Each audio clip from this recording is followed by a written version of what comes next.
आज नागपूर दौरा आहे. नागपूर शहरातल्या काही बैठकांचं आयोजन सुद्धा करण्यात आलेलं आहे. काय दौरा सांग? संघटनेच्या काही गाठी भेटी आहेत आणि केदार कुटुंबातली त्यांची जी मुलगी आहे त्यांचा एक कार्यक्रम आहे आज, त्याच्यासाठी मी नागपूरला आलेले आहे. काही मुंबईत जो मोर्चा होणार आहे 5 तारखेला, त्याला पाठिंबा वाटतोय. बच्चू कडूंनी पाठिंबा दिलेला आहे, राष्ट्रवादीचा पण पाठिंबा आहे. तुमचं काय मत आहे या सगळ्याचं? नाही, हा एक आमच्या सगळ्यांसाठी एक अतिशय महत्त्वाचा आणि सामाजिक प्रश्न आहे. हा काही राजकीय विषयच नाही आहे. भाषा, शिक्षण हे विषय खूप गांभीर्याने घ्यायचे असतात आणि त्यातले जे तज्ज्ञ आहेत त्या तज्ज्ञांचं मार्गदर्शन घेऊन आपण पुढे गेलं पाहिजे. लहान मुलांनी अनेक वर्ष म्हणजे आता तुम्ही कशात शिकला मला माहिती नाही, पण मी SSC आहे आणि SSC बोर्ड हा एक अत्यंत उत्तम बोर्ड देशातलं म्हणून ओळखलं जातं आणि त्याच्यात एवढे मोठे बदल करून ज्या पद्धतीने लादल्या जात आहेत गोष्टी ज्या दुसऱ्या कुठलंच राज्य करत नाही आहे, मग दुसरी राज्य करत नाही, मग महाराष्ट्राला काय एवढ्या आग्रहाची भूमिका घेते हे मला समजत नाही. आम्हाला कुठल्याही बदल, शिक्षणात बदल होत असतात हे आपल्याला सगळ्यांनाच समजतं, पण ते करत असताना तज्ज्ञांचं मार्गदर्शन करून कुणाला तरी खुश करण्यासाठी आपल्या मुलांचं फ्युचर आपण नाही ना असं. तुमच्या पक्षाचे कोण नेते या मोर्चात सहभागी होणार आहे? माननीय जयंत पाटील या सगळ्याची माहिती देतील, पण राष्ट्रवादी काँग्रेस पक्ष पूर्ण ताकदीने या मोर्चामध्ये सहभागी होणार आहे. माणुसकीच्या नात्याने शिक्षण आमच्यासाठी अतिशय गंभीर विषय आहे. याच्यासाठी तुम्ही स्वतः सहभागी होणार आहे का? पवार साहेब स्वतः सहभागी होणार आहे का या मोर्चात? मला आज उद्यामध्ये ते सगळं कळेल. 5 तारखेला आहे ना, मग आज उद्यामध्ये ठरेल. ठाकरे बंधू एकत्र दिसतात आहे. कार्यकर्त्यांची, नागपूरच्या कार्यकर्त्यांची भावना आहे की पवार कुटुंब सुद्धा एकत्र दिसलं पाहिजे. अनेक युवा कार्यकर्ते सातत्याने बोलून दाखवत असतात. हो ठीक आहे. बघा भावना, हे बघा आम्ही लोकप्रतिनिधी आहोत, त्याच्यामुळे आमच्या सगळ्याच लोकांच्या भावना, त्यांच्या इच्छा या सगळ्या नेहमी ऐकून घ्यायचं हीच तर कुठल्याही लोकप्रतिनिधीची ही ताकद असते. त्याच्यामुळे त्या सगळ्या भावना या आम्ही ऐकून घेतच असतो. एक प्रश्न असा आहे, महाविकास आघाडी सरकार असताना निर्णय झाला, सुप्रिया थोरात असतील, माशेलकर असतील यांच्या समितीने हा निर्णय दिला, त्यामुळे हिंदी भाषा ही घेण्यात आली असं देवेंद्र फडणवीसांचं म्हणणं आहे. तुमचं सरकार असताना हा निर्णय झालाय, मग आता विरोध का करताय? नाही, समितीने निर्णय घेतलाय, आम्ही नाही घेतलेला. समिती कोण आहे? अनेक सरकारं असतात. मी विनम्रपणे देवेंद्रजींना सांगू इच्छिते, त्यांना माझ्यापेक्षा प्रशासनाच्या सत्तेमध्ये जास्त अनुभव आहे माझ्या वैयक्तिकपेक्षा, जरी मी काँग्रेस विचारधारेत असले तरी. त्याच्यामुळे त्यांना एवढंच नक्की माहिती आहे की या समित्या कशासाठी असतात. त्या निर्णय प्रक्रियेसाठी नसतात, त्या रेकमेंडेशन्स असतात. रेकमेंडेशन्स अँड ॲक्शन में बहुत बडी अंतर आहे. त्यामुळे तज्ज्ञ हे प्रत्येक राज्याला, प्रत्येक देशातल्या आता मी स्वतः इन्कम टॅक्सचं बिल करते, त्या कमिटीवर मी आहे. वन नेशन वन इलेक्शनच्या कमिटीवर आम्ही सरकारला रेकमेंडेशन करतो. आता त्या बिलाची अंमलबजावणी आम्ही म्हणतोय तसं करायचं नाही, करायचं का नाही हा फायनल निर्णय निर्मलाजी करणार ना, आम्ही नाही करणार. म्हणून त्या मंत्री आहेत आणि आम्ही कमिटी आहोत. ठाकरे बंधू एकत्र येत आहे.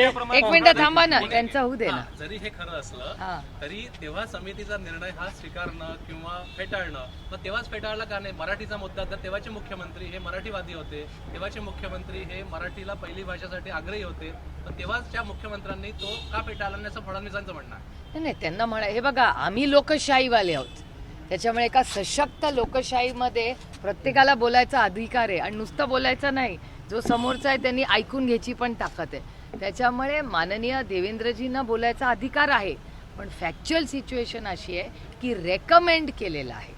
रेकमेंडेशन्स खूप येतात, तज्ज्ञ परत रिपोर्ट घेतात. आता माझंच तुम्हाला सांगते, पुन्हा इन्कम टॅक्सकडे जाते. मध्ये इन्कम टॅक्सच्या रिपोर्टच्या बिलमध्ये आम्ही 2 आठवड्याचा गॅप घेतला होता, कारण का आम्हाला क्लॅरिफिकेशन्स हवे होते फायनान्स मिनिस्ट्रीकडून. बिल परत फायनान्सकडे गेलं, परत आमच्याकडे आलं. त्याच्यामुळे या चर्चा, एखादी कमिटी स्थापन होते तेव्हा त्याचा रिपोर्ट हा फायनल कधीच नसतो. अनेक वेळा देवाणघेवाण पण होते, चर्चा, बाबा हे होऊ शकतं का, नाही होऊ शकत. आणि माझं पुन्हा म्हणणं आहे, शिक्षण हा विषय अतिशय गंभीर आहे. ह्यांचं सरकार त्यांचं सरकार हा विषयच नाही आहे. शिक्षणाच्या बाबतीत जो निर्णय असावा तो जे त्यातले तज्ज्ञ आहेत त्यांनी आणि पालकांनी घेतला पाहिजे की तुमची मुलं कुठल्या बोर्डात आहेत, काय. पालकांचा खूप मोठा रोल असतो त्याच्यात. आता माझी मुलं तेवढी लहान नाही आहेत, पण हे तुम्ही सगळ्यांना चिंतेचा विषय आहे, कारण का तुमची मुलं आता शाळेत आहेत, माझी नाही आहेत. त्याच्यामुळे तुमच्या सगळ्यांसाठी हा खूप महत्त्वाचा विषय आहे. नाही, महायुतीमध्ये मुख्यमंत्री आणि उपमुख्यमंत्री शिंदे म्हणतात की मराठी सक्तीची आहे, हिंदी अनिवार्य किंवा सक्तीची नाही. तर अजितदादा म्हणतात की 4वी 5वी पर्यंत हिंदी नकोच. परस्पर वेगवेगळे मतं पाहायला मिळतात. हो, हे दिसतंच आहे. गेले तुमच्याच चॅनलवर आम्ही बघतोय माननीय मुख्यमंत्र्यांचं एक मत आहे आणि माननीय दोन्ही उपमुख्यमंत्र्यांची मतं वेगळी आहेत. त्याच्यामुळे मला असं वाटतं ही पॉलिसी राज्यावर लादायच्या आधी सरकारने पहिला निर्णय घेतला पाहिजे की त्यांचा निर्णय काय आहे. हे या मोर्चा जो निघतो आहे, एका खासगी कंपनीत दिल्याचा आरोप. मोर्चा जो निघतो आहे त्याच्यात दोन्ही ठाकरे बंधू एकत्र दिसतात आहे. खरं तर बाळासाहेबांचं तुमच्यावर खूप प्रेम होतं, अगदी ठाकरे कुटुंबाशी पवार कुटुंबाचं अगदी जवळच म्हणत. आता दोघं भाऊ नाही, आजही आहे सगळ्यांची. तर ठाकरे बंधू एकत्र येत आहे, कसं पाहता, काय भावना आहे पुढे महापालिका निवडणूक? कोणीतरी एकत्र येत असेल तर कुठल्याही चांगल्या कामासाठी तर आपण त्याचं स्वागतच केलं पाहिजे ना. अच्छे काम के लिए हमेशा सबने एक दूसरे का साथ अच्छे काम के लिए हमेशा देना चाहिए. राष्ट्रीय स्वयंसेवक संघाचे घोटाळा झाल्याचा आरोप होतोय, एका खासगी कंपनीला जे आहे ती जमीन देण्यात आल्याचा आरोप. असे अनेक आरोप खरं तर होत असतात या सरकारमध्ये. आमची एवढीच विनंती आहे की ह्याची SIT स्थापन व्हावी आणि पारदर्शकपणे इन्क्वायरी व्हावी. आणि जर राज्यात अनेक वेळा असं होतं की राज्यात आम्हाला न्याय मिळत नाही, मग आम्हाला दिल्लीला जावं लागतं न्याय मागायला. त्याच्यामुळे माझी विनम्र विनंती आहे महाराष्ट्र सरकारला की खूप विश्वासाच्या नात्याने लोकांनी तुम्हाला मतदान केलंय, भ्रष्टाचार मुक्त महाराष्ट्र व्हावा हे झालं पाहिजे. आणि जर कुणावरही असे अन्याय झाले आणि चुकीची कामं झाली तर ताकदीने आम्ही त्याचा विरोध करू. चित्रा वाघ यांनी म्हटलेलं आहे की संविधानामध्ये जो धर्मनिरपेक्ष शब्द आहे त्याच्यावर ही लोकशाही आहे, लोकांना बोलायला अधिकार आहे. हो, अरुण जेटली जी काय म्हणायची, अरुण जेटलींचे शब्द आहेत, तुम्ही दाखवणं बंद करा, लोक बोलणं बंद करा. हिंदी में चित्राताई बताइए वाघ कि यांनी 5 तारीख को तुमच्यावर जो उद्देशून मोर्चा एक है ट्वीट केलेलं उसमें आप आहे. भी सम्मिलित होंगे क्या राष्ट्रवादी? विचारा. चित्राताई वाघ यांनी तुम्हाला उद्देशून एक ट्विट केलं की बारामतीच्या ताई आपल्या बीडच्या प्रकरणावरून लिंगपिसाटांचा बंदोबस्त करणार आहेत का, अशा प्रकारचं ट्विट आहे. हे बघा, ही लोकशाही आहे, प्रत्येकाला बोलायचा अधिकार आहे ना. एक शेवटचा मराठी प्रश्न असा आहे, शक्तीपीठ हायवे संदर्भामध्ये जे आंदोलन सगळं सुरू आहे, विदर्भामध्ये उलटी परिस्थिती आहे. एका शेतकऱ्यांना कोणाला 15 कोटी 20 कोटी मिळाले, 100 एकर जमीन होती, 60 एकर होती, 5-6 एकर जमीन गेली. सदनता विदर्भात आली आहे, मराठवाड्यात आलेली आहे. कोल्हापूर जिल्ह्यात अडचण असेल, तुमची भूमिका काय? नाही, आमची भूमिका अशी आहे की 2 गोष्टी आहेत. आपण जर परवाचं वर्तमानपत्र वाचलं असेल, कदाचित तुमच्याच वर्तमानपत्रात बदले, की फायनान्स मिनिस्ट्रीनी नोट केलेली आहे, रेड फ्लॅग केलेले आहेत फायनान्स मिनिस्ट्रीनी, जो ह्याच सरकारचा अविभाज्य भाग आहे. Finance reports finally to CM ना, त्या त्यांच्याच माननीय मुख्यमंत्र्यांच्या फायनान्स मिनिस्ट्रीनी रेकमेंडेशन्स केलेले आहेत की या रस्त्याचा खर्च खूप आहे. FRBM ॲक्ट हा फायनान्शियल मॅनेजमेंटचा फिस्कल डेफिसिटचा जो ॲक्ट केला तो माननीय अटल बिहारी वाजपेयीजींनीच केला. आणि हा जो FRBM ॲक्ट आहे त्याच्याप्रमाणे फायनान्स मिनिस्ट्रीच्या नोटप्रमाणे हा जर खर्चाचा बोजा आला तर 22% पैसे सरकारचे हे फक्त भरण्यातच जातील. एक आणि FRBM ॲक्ट जो जिथे कॅप केला आहे, जो अटल बिहारी वाजपेयी साहेबांचा निर्णय, त्याच्या बाहेर बजेट जाते. त्याच्यामुळे मग हे करायचा का नाही हा निर्णय, हा योग्य जो निर्णय असेल तो महाराष्ट्र सरकारने याचा फेर विचार करावा. हे फायनान्स मिनिस्ट्री गव्हर्नमेंट ऑफ महाराष्ट्राचीच नोट आहे. मी तुम्हाला नोट माझ्याकडे आहे, कदाचित तुमच्याकडे आली असेल. त्यामुळे जर महाराष्ट्राचं सरकारचं फायनान्स डिपार्टमेंट ऑब्जेक्शन्स घेत आहे ही चिंताजनक गोष्ट नाही. एक, त्यांनी जे लोन घेतलंय ते 6.5% घ्यायला पाहिजे, हडको करून ते 8.5%. जर स्पेशल प्रोजेक्ट हे 6.5% होत आहे, मग ह्याचं 8.5% का, या 8.85 का 8.26 हे 2 असेल. या दोन्हीपैकी एक नंबर आहे त्याचा. मग लोन तुम्ही जास्त पैशांनी घेताय, खर्च जास्त दाखवताय, लँड ॲक्विजिशनला प्रचंड विरोध अनेक ठिकाणी आहे, प्लस फायनान्स डिपार्टमेंटचं म्हणणं FRBM ॲक्टवर प्रेशर येतं आहे सरकारच्या बजेटवर. मग एवढ्या सगळ्या गोष्टी जर होत असतील तर हे चिंताजनक नाही. आणि जर कुणालाही त्यांना निधीला मदत करायची असेल तर सर आखोपे दुसरा काहीतरी प्रोजेक्ट आणा, सगळ्यांची मदत होऊ द्या. आणि एक तज्ज्ञांचं असं म्हणणं आहे की एक्झिस्टिंग रोड आहेच ऑलरेडी तिथे, तो मोठा करा, अजून एक पॅरलल करायची गरज नाही. आणि हे सगळं मी म्हणत नाही आहे, फक्त त्यातले तज्ज्ञ, रिपोर्ट अँड फायनान्स मिनिस्ट्री हे म्हणते. साहजिक आहे ना, जर राज्याचं जर आपण सगळे घर चालवतो, घरात जर असं फ्लॅग केला आईनी की बाबा हा खर्च झाला, या महिन्यात आपण कमवतो फक्त 5,000 आणि खर्च करतोय 25,000, मग उद्या घराचा दिवाळा निघेल ना.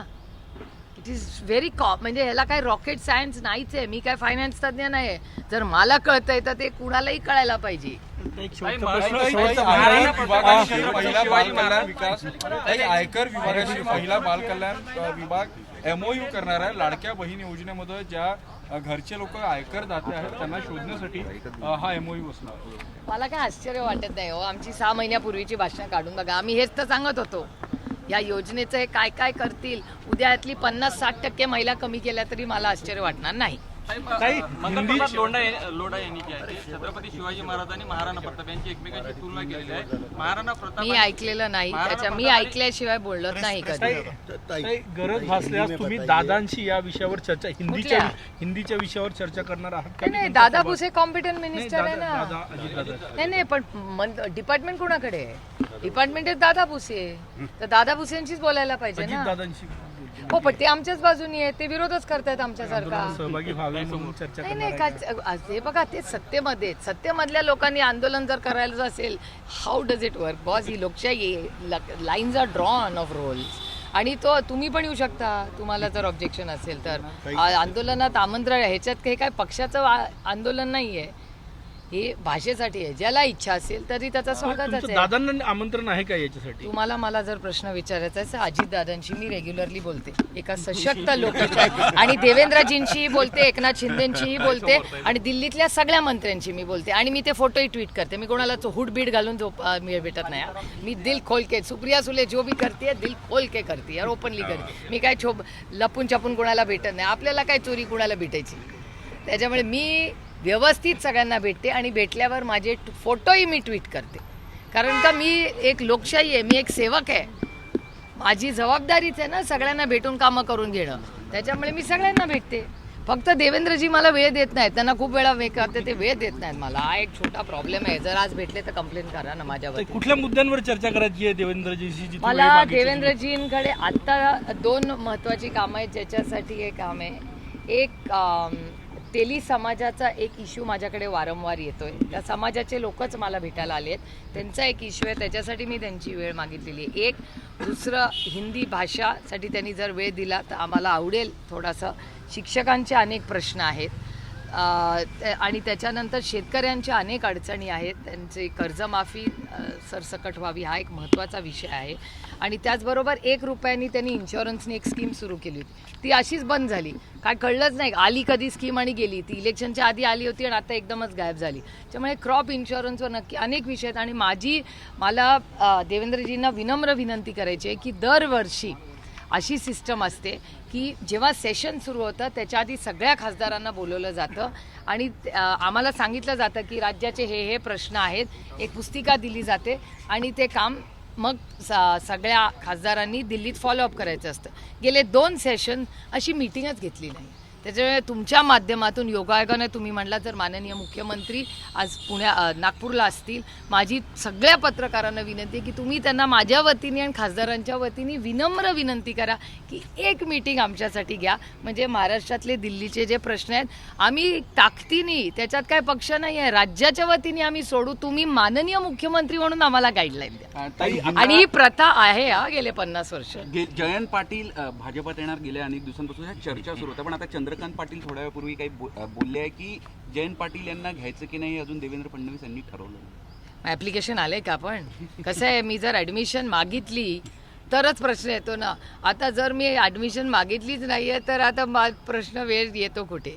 ठीक आहे, असल्या गोष्टी बोलत असतात. हिंदी में बताइए. एबीपी माझा, उघडा डोळे बघा नीट.